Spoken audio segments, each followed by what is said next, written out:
The Charlotte Hornets are one of the youngest teams in the NBA, and coming off of a very solid draft class, they're positioning themselves for a good rebuild just a few years from now. Last year, they had a bottom 6 defense and a bottom 2 offense, but they have been relatively active this offseason with their free agency signings and trades.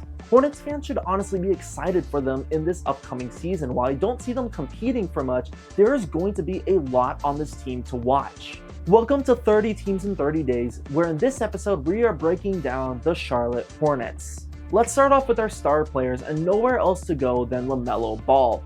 Ball is going to be just 24 years old next year, and he is still one of the league's youngest and brightest talents. He averaged about 25, 5, and 7, and he could have been a little more efficient, but he was having to shoulder a pretty big load. In fact, he actually carried more than anyone else, having the highest usage rate in the NBA. He also raises the Hornets offense quite a bit. When he's on the floor, they are the 15th ranked offense in the NBA, but when he's off the floor, they are the worst offense in the NBA. He is an absolute star player and a star talent. There is no doubt about that. However, the issue with LaMelo Ball is staying healthy. In his 5-year career, he has only appeared in 57% of all possible games, and he's only had really one healthy year. That is something to be a little bit concerned about, but with the signings and the moves that the Hornets have made, they clearly have their insurance plans for LaMelo Ball, and worst case scenario, I think these plans are going to help take down that usage rate. But I can't help but wonder and have that thought in the back of my mind that wonders if LaMelo Ball is more of a what if rather than a star. Star is someone who struggled with injuries last year, and that is Brandon Miller. Despite playing just 27 games, Brandon Miller had an amazing sophomore year. His stats increased across the board, he was a better defender, he averaged 21 points per game and was even clutch. Unfortunately, injuries derailed his promising start, but I kind of imagine and I predict that he is going to break out next season. And one player I am counting him as a star level talent, I hope I'm pronouncing it correctly, but Kneuppel from Duke University. Drafted with the 4th overall pick, he was one of the best players in college this year, averaging 14, 4, and 7, being just 2 percentage points off of a 50, 40, 90 season. Oh, and he is also 6'7". He's not a great one-on-one scorer, but he is a great playmaker, especially out of the pick and roll. He has great pacing and IQ despite not being the world's most explosive player. Obviously, he's a good shooter and shows the potential of being a good 3-level scorer as well.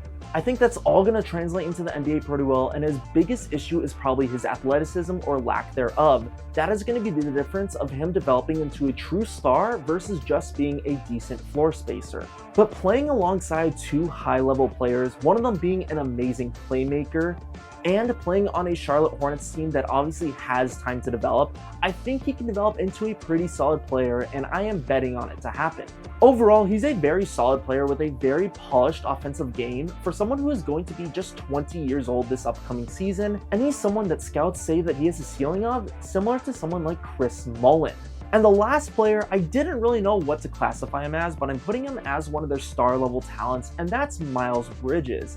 Out of all their players that were relatively healthy last year, Miles Bridges was the best. He had a solid on-off rating, and he's someone that has dropped about 20 points per night for the last 3 seasons. He is 27 years old, so I don't know if he's going to be a part of their long-term plans, but he is a good player when he's on the court. He makes them better when he's on the court.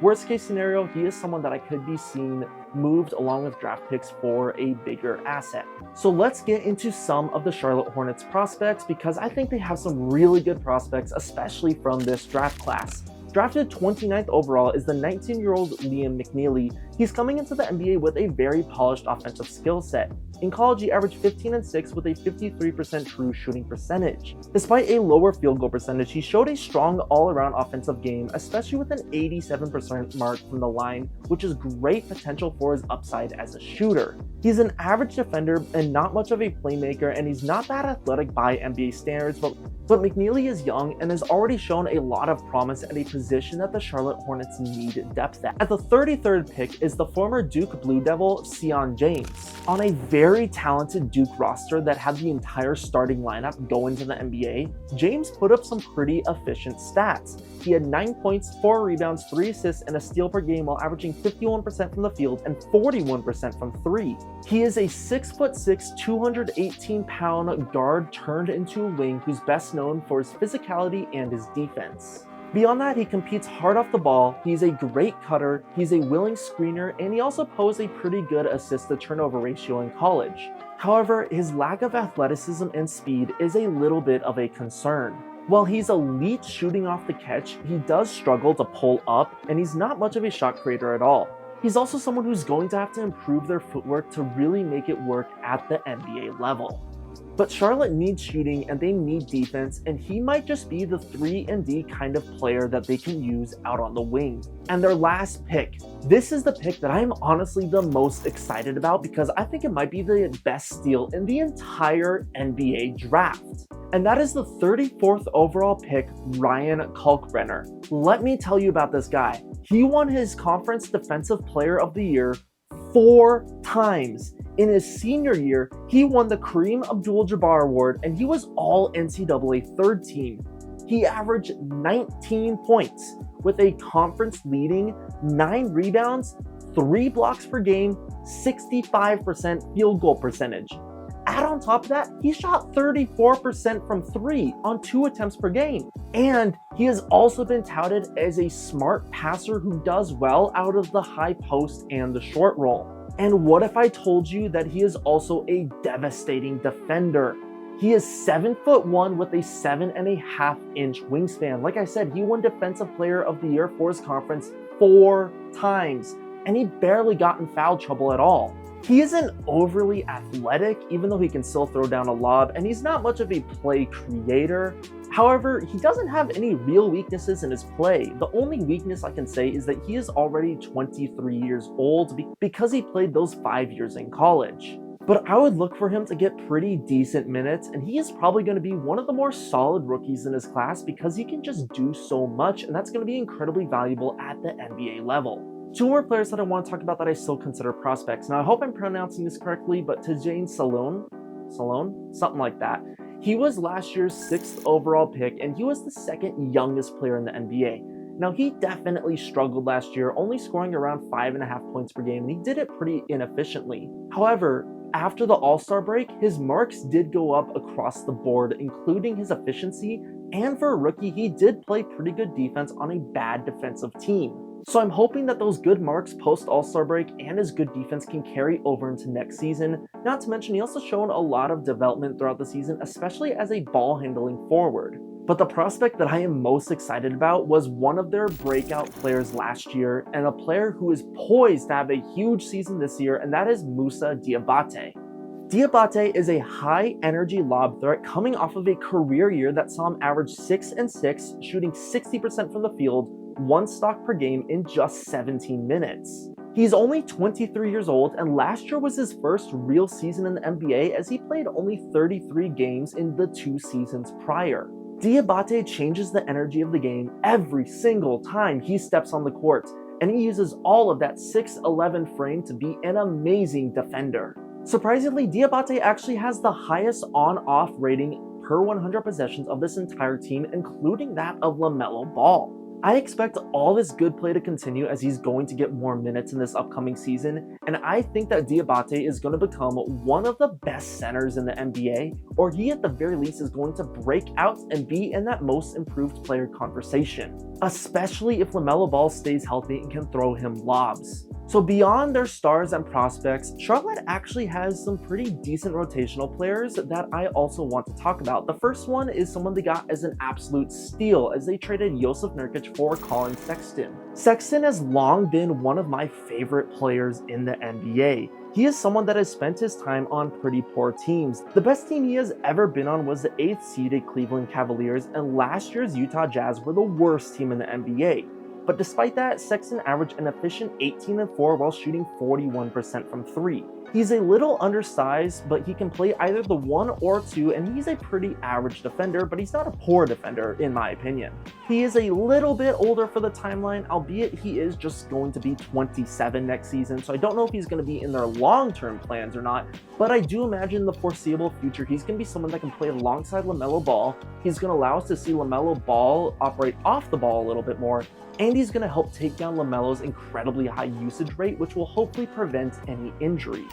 Personally, I love Mason Plumlee. Despite being 35 years old, he's coming off of a pretty solid season both on offense and on defense. He's a pretty good playmaker for a center, and he's kind of can just do it all at a pretty okay level.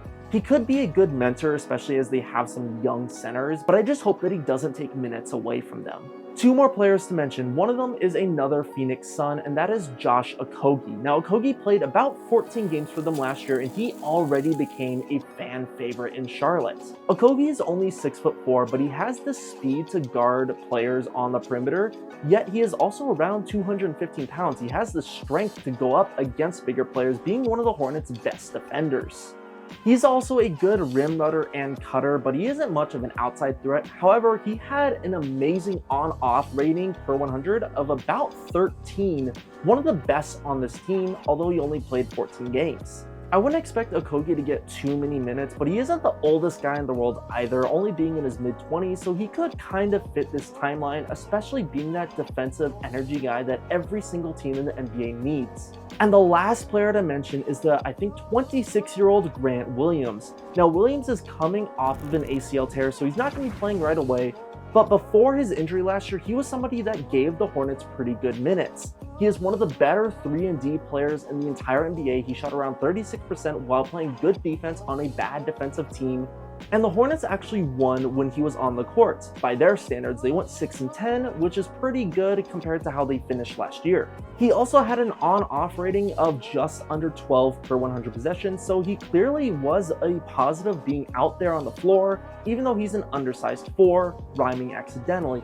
But I do think that he is someone that could be in their long-term plans, given that he's just around 25-26, but he is also a player that could be traded, in my opinion, for a solid rotational player or for potentially a first-round pick to a contending team. Charlotte overall has a good team, and if the pieces fall together, they can be a really good team a few years from now. LaMelo Ball, Brandon Miller, and Kneuppel, once again, I hope I'm saying that right, all of these guys, in my opinion, have star potential if they aren't at that level already. Miles Bridges can give you 20 points any single night, and he's someone that can be packaged with one of their many future draft picks for potentially a big swing kind of player. Beyond that, they have a slew of young players, many of which I hold in high regards and think can develop well for them. The name of the game for the Charlotte Hornets is staying healthy and player development. But if they win that game, they can become a powerhouse in just a few years from now.